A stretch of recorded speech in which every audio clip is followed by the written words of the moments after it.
Hola, ¿qué tal amigos? Gracias por su sintonía. Aquí estamos nuevamente jugando pelota dura, el equipo completo. Mili Méndez, Alex Delgado, ¿cómo están? Saludos, Ferdinand, Alex y a nuestra audiencia. Muy buenas noches. Buenas noches, Mili, Ferdinand. Todo muy bien. Aquí, gracias a Dios. Muy contento con la visita. Un programa hoy muy especial. ¿Verdad? Sí. Ya llegó temprano. Mira, Sharp. Ahí, Sharp. Sí, siempre llega temprano. La verdad es que no podemos decir que hay que esperar por él, ¿verdad? Claro. Bueno, vamos a presentarlo a Aníbal Acevedo Vilá, el gobernador de Puerto Rico. ¿Cómo estás, Aníbal? Muy bien, muy bien. Muy buenas noches a ustedes tres. Bienvenido. Buenas noches al Bienvenido, público televidente. Gracias por la invitación. Te he escuchado, bueno, no en todos sitios, en gran parte de ellos, presentando esta propuesta, esta idea. A mí hay algo, para entrar de lleno rápido, Aníbal, en el asunto, porque yo lo había escuchado, pero no en el detalle que tú lo has dicho. Háblame un poco de este encuentro tuyo con Hillary Clinton.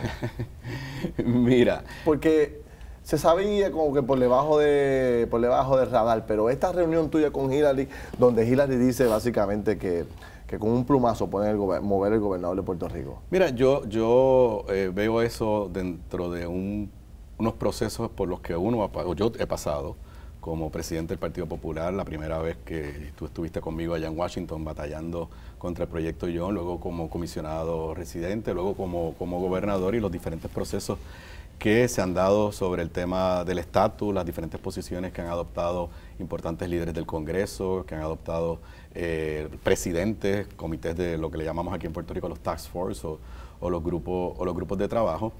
Y han sido procesos que me han permitido a mí ir entendiendo mejor cómo entienden o no entienden en los Estados Unidos la realidad política de Puerto Rico, la realidad económica de Puerto Rico y, en el caso de los que somos estadolibristas, del Estado Libre Asociado. Yo como gobernador, recuerdo que le pedí una cita a Hillary para hablar no me acuerdo cuál era el asunto, pero era un asunto económico. Sé que era un asunto económico porque me acompañaba Eduardo Batia como director de PRAFA, de la Oficina de Puerto Rico en Washington, y me acompañaba Jorge Silva Puras, que no era secretario de la Gobernación todavía, era secretario de Desarrollo Económico. Había salido el primer informe de Bush, que era aquel que tenía el lenguaje extremadamente ofensivo contra Puerto Rico, porque decía que nos podían vender como si fuéramos un pedazo de tierra y que nos podían quitar la ciudadanía americana. Y entonces ya se habían radicado proyectos en el Congreso, de estos que se radican de estatus, que no llegan a nada. Fortuño, como comisionado residente, había radicado uno. Y cuando yo voy a reunirme con ella, que era para este tema económico, pues sentí que era mi obligación como gobernador hacerle unas clarificaciones sobre lo que decía el informe de Casablanca. Para sorpresa mía, ella prácticamente me dice que está totalmente de acuerdo con el informe. Y básicamente entramos ahí en una conversación seria sobre el Estado Libre Asociado, el concepto de consentimiento mutuo, bilateralidad, y ella pues prácticamente validando el informe de Bush, pues me dijo que no, que eso no era así. Y pues hubo un momento que yo le pregunté, bueno, usted me está diciendo que usted entiende que usted tiene el poder para mañana pasar una ley y decir que yo no soy más el gobernador de Puerto Rico, y me dijo, nunca usaremos ese poder, pero sí lo tenemos. ¿Ahí tú te convences o empiezas a reflexionar sobre la fragilidad del pacto o la debilidad del pacto? Ahí yo me molesté con ella. Pero como he dicho en otros foros, uno va en estos procesos, uno tiene que ir aprendiendo, y después de todo esto es una relación de dos partes, Puerto Rico y Estados Unidos. Así que ya antes pues ya había pasado por el proceso del Proyecto John. En el proceso del Proyecto John, los líderes demócratas también respaldaron la posición de John, aunque nosotros los estadolibristas y los populares decíamos que esto era un congresista republicano de Alaska, que tenía los dedos amarrados con los estadistas, lo cual es verdad, esa parte. La realidad es que pues George Miller en aquella ocasión, que era el líder demócrata en esa comisión, también asumió la misma postura. La Casa Blanca de Clinton en gran medida asumió esa postura. Jeffrey Faro, que en aquel momento trabajaba para la Casa Blanca de Clinton, que ahora trabaje para el PNP, pues eso es otro tema, pero en aquel momento trabajando para la Casa Blanca de Clinton, asumió la misma postura. Viene el informe de Bush, viene esta conversación con ella, y yo te diría que desde el punto de vista de mi reflexión interna, que en gran medida está reflejada en esta propuesta, en este libro, que es una invitación a dialogar, es lo que es esta propuesta, está pues entonces el informe de Casablanca de Obama. Pero luego de esa evaluación interna, ese análisis profundo y todas esas experiencias de aprendizaje, ¿usted coincide con ella o aún sostiene que Estados Unidos no tiene tanto poder? Bueno, lo que sucede es que si es una relación de dos partes, esto es como el matrimonio. O sea, si una de las dos partes la interpreta de una forma, pues después de todo uno tiene que entender ese entendimiento que hay de parte de ellos, y no se trata de la opinión de ellos. O sea, ha habido diferentes expresiones, y ahí es que voy. Para mí, lo que en mi proceso interno me lleva a una reflexión más profunda es el informe de la Casa Blanca de Obama, que es lo que tiene que ver con el Estado Libre Asociado. Dice que estamos bajo la cláusula territorial, y más aún se niega específicamente, aunque echa a un lado todo ese lenguaje ofensivo del informe de Bush, el informe de Obama dice que las nociones de consentimiento mutuo, que no es otra cosa que la existencia de un pacto por consentimiento de ambas partes, que eso no puede y no cabe ni bajo el Estado Libre Asociado del presente ni de cara al futuro. Y yo creo que como Estado librista, mi responsabilidad es, en este diálogo que se ha abierto con el país y dentro de mi partido, pues partir de unas verdades económicas, porque aunque entraste por ese tema, en gran medida la propuesta que yo estoy presentando, más que una propuesta puramente de estatus o de cuestiones legales, lo que yo quiero es que esto lo veamos desde la coyuntura económica. O sea, Puerto Rico está en una crisis económica sumamente difícil. No solamente es lo que nosotros percibimos, sino lo que dicen estudios, el estudio de la semana pasada de la Reserva Federal del Banco de la Reserva Federal de Nueva York, en su primer párrafo dice básicamente que la economía está en una situación sumamente débil y difícil, y que no ve señales de que vamos a salir de esa crisis. También, que es una de las premisas bajo las que elaboro esta propuesta, de la cual llegué a mi propio convencimiento hace cerca de 6-7 meses atrás, pero lo reafirma también este informe de la Reserva Federal, del Banco de la Reserva Federal, es el hecho de que hay la posibilidad real de que no podamos pagar esa deuda de 70.000 millones de dólares. Y son todos esos los elementos lo que me llevan a mí. Desde enero yo comencé a reflexionar sobre esto, y lo digo con la mayor honestidad y sinceridad, sin una visión clara de mi parte de qué iba a hacer con esa reflexión. O sea, lo empecé a hacer como un escrito para mí mismo. Lo empecé a escribir, y las conclusiones fundamentales las tenía desde antes que hubiera la degradación, que hubiera el informe del GAO, pero según iban dándose los eventos me iba convenciendo más que las premisas probablemente eran las correctas, y que hacía falta y hace falta unas nuevas estrategias para echar hacia adelante nuestra economía. En su libro, una de las citas que me llamó la atención fue: muchas de las medidas que el gobierno se ha visto obligado a tomar para pagar la deuda nos están llevando a un empobrecimiento de la clase media y a desvirtuar el propósito real del gobierno.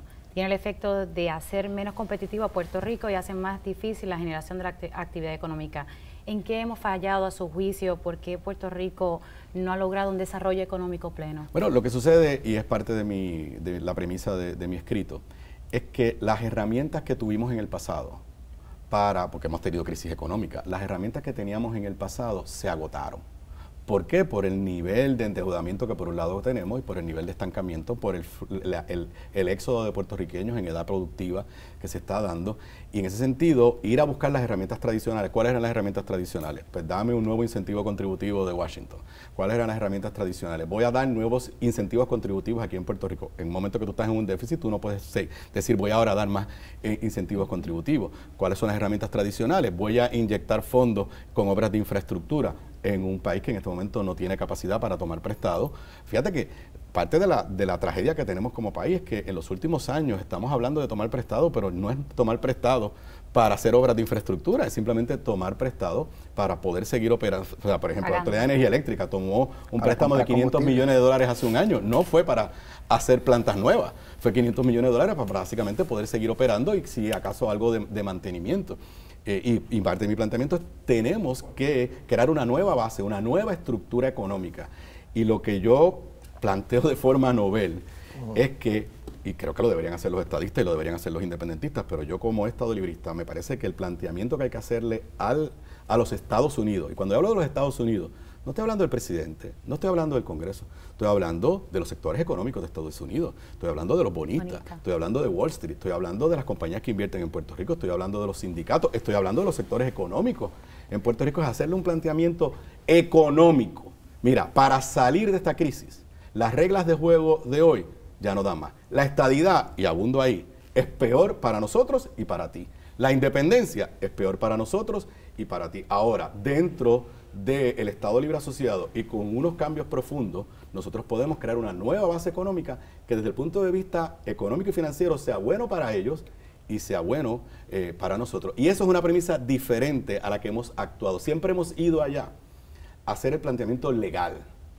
Por ejemplo, los estadistas te hablan pues de que quieren 2 senadores y 5, 6, 7 representantes. Los independentistas te hablan de los temas de dignidad. Nosotros los estadolibristas hablamos de déficit de democracia. Pero yo creo que llegó el momento no de hacerle planteamiento al americano, a los Estados Unidos, un planteamiento económico. Necesitamos una nueva plataforma económica. Y ahí yo lanzo unas ideas, que sé que son controversiales, porque mi hipótesis es que el día que lleguemos a un acuerdo económico con los Estados Unidos, entonces va a haber el espacio como Estado librista, para entonces crear y tener las bases de lo que para lo llamado un Estado libre aclaremos soberano. Algunas de los cuestionamientos sobre ese tema, para ir punto a punto, sí. ¿no? Pero sobre ese tema, he escuchado a alguna gente ya criticar el planteamiento, por ejemplo, de hecho, el propio gobernador hoy decía, bueno, pero yo no quiero comentar la propuesta del gobernador Acevedo Vilá porque en el caso de los fondos del PAN, por ejemplo, si hubiera un crecimiento o un aumento en la asignación de fondos del PAN, pues no recibiríamos ese aumento conforme a la propuesta del gobernador. ¿Cómo ves esa crítica? Y por otro lado, pues entonces los estadistas diciendo, bueno, pues ya no vendrán más aumentos, perderemos las ayudas federales. ¿Cómo atiendes ese planteamiento? Mira, primero que lo que yo planteo es una nueva base económica, o sea, una nueva relación con los Estados Unidos con unas reglas de juego diferentes. Lo primero es que nosotros tenemos que tener control sobre gran parte de nuestras variables económicas. Y ahora voy a explicar en arroz y habichuela qué es eso. Nosotros tenemos control sobre una variable económica bien importante, la autonomía fiscal. Nosotros en Puerto Rico decidimos cuánto tú pagas de contribuciones, cuánto esta es una non-profit, pero cuánto pagaría una estación de televisión que fuera for profit, cuánto paga una farmacéutica, cuánto paga el negocio de la esquina. Eso lo decidimos nosotros. Y esa es una herramienta tan importante que desde Muñoz Marín hasta Luis Fortuño, esa fue la base para Operación Manos a la Obra, y esa es la base para la Ley 20 y la Ley 22, con la cual se está, que es una ley de Luis Fortuño, para atraer inversión y millonarios que se muden a Puerto Rico. ¿Por qué? Porque a esos millonarios se le puede decir, la legislatura de Puerto Rico te va a establecer cuánto es que tú vas a pagar en contribución. Eso es una variable económica importante, pero hay un montón de variables que afectan el día a día del mundo empresarial y de negocios en Puerto Rico. El salario mínimo federal, las reglas ambientales, OSHA, todo eso. Eso está diseñado por el Congreso de los Estados Unidos, ¿para qué? Para la realidad económica de ellos, para la realidad de la economía más fuerte del mundo. Y tenemos que reconocer eso, es una verdad que la nuestra es una economía todavía en desarrollo. Yo digo en una nota al calce en el libro que a nadie se le ocurriría ponerle a Haití el salario mínimo de Francia o ponerle a República Dominicana las normas ambientales de Alemania, porque son economías que están en unas etapas muy, muy diferentes. Aquí yo hago una propuesta que no es, como van a decir demagógicamente, pues Aníbal lo que quiere ahora es eliminar las garantías ambientales. El salario mínimo. No, yo lo que digo es, vamos a llegar a un acuerdo con los Estados Unidos, como en mi propuesta la ciudadanía americana se mantiene como la tenemos. Le decimos a los Estados Unidos, ok, todas esas normas de variables económicas se mantienen al nivel que están hoy. Pero si mañana tu Congreso subes el salario mínimo, eso no le aplica a Puerto Rico, solo decide Puerto Rico. Las normas ambientales están como están hoy, pero si mañana se establece una nueva norma ambiental, no le aplica a Puerto Rico. ¿Sabes una cosa curiosa? Que en el informe del Banco de la Reserva Federal de la semana pasada, hablan de 2 variables económicas sumamente importantes que les preocupa a ellos su efecto sobre nuestra economía. El salario mínimo federal y la ley de cabotaje. Cuando nosotros los estadolibristas hablamos de la ley de cabotaje, eso es eso. Eso es una variable económica, donde para los Estados Unidos no le significa nada imponer una regla de cómo tú lleves mercancía en barcos desde el puerto de Nueva York al puerto de Miami. Pero para nosotros, que nuestra economía está en unos niveles muy diferentes, tiene un impacto sumamente negativo. Así que mi primer planteamiento es, y obviamente requiere un diálogo con los Estados Unidos, que ellos entiendan esto, que los sectores económicos en Estados Unidos entiendan esto, que los sectores económicos en Puerto Rico. Segundo planteamiento, yo le digo, ok, la deuda es impagable. Esa es mi opinión. Y en la medida que sigamos tomando decisiones para pagar la deuda, el efecto es que nos hace menos competitivos. Seguimos quitando dinero. Seguimos quitando dinero a la economía. Así que yo creo que hay que confrontarnos con esa realidad y decirle a los Estados Unidos, mira, tú asumes la deuda. ¿A cambio de qué?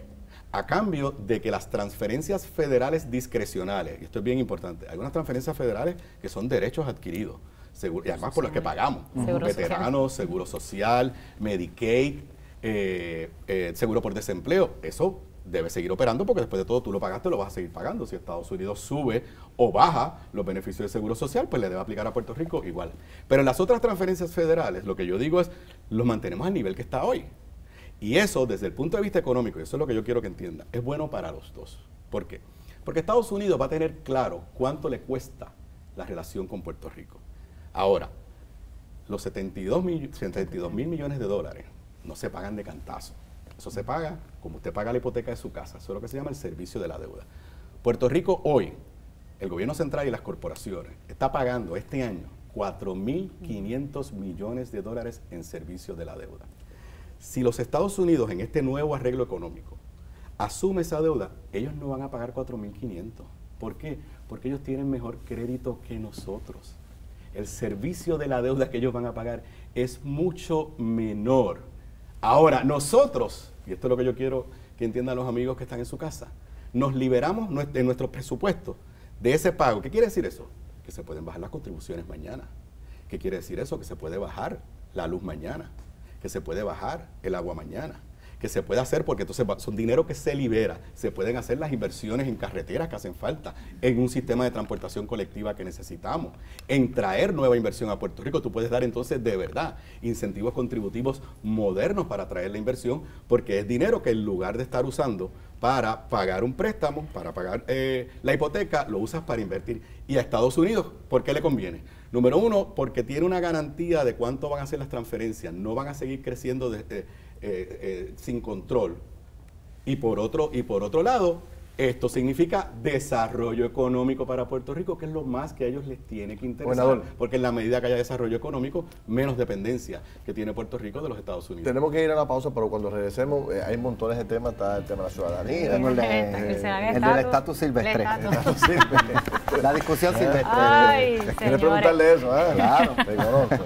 Bueno, venimos rápido, seguimos hablando con el gobernador Aníbal Acevedo Vilá, y en el estudio tenemos un panel extraordinario, Felián Mercado, Charlie Rodríguez, también tenemos un panel de alcalde buenísimo, así que venimos rápido, no se nos vayan. Y usted puede ver Jugando Pelota Dura a través de la internet. Accese a sistematv.com y conéctese en su computadora, iPad o celular para así ver el mejor análisis sobre el acontecer diario.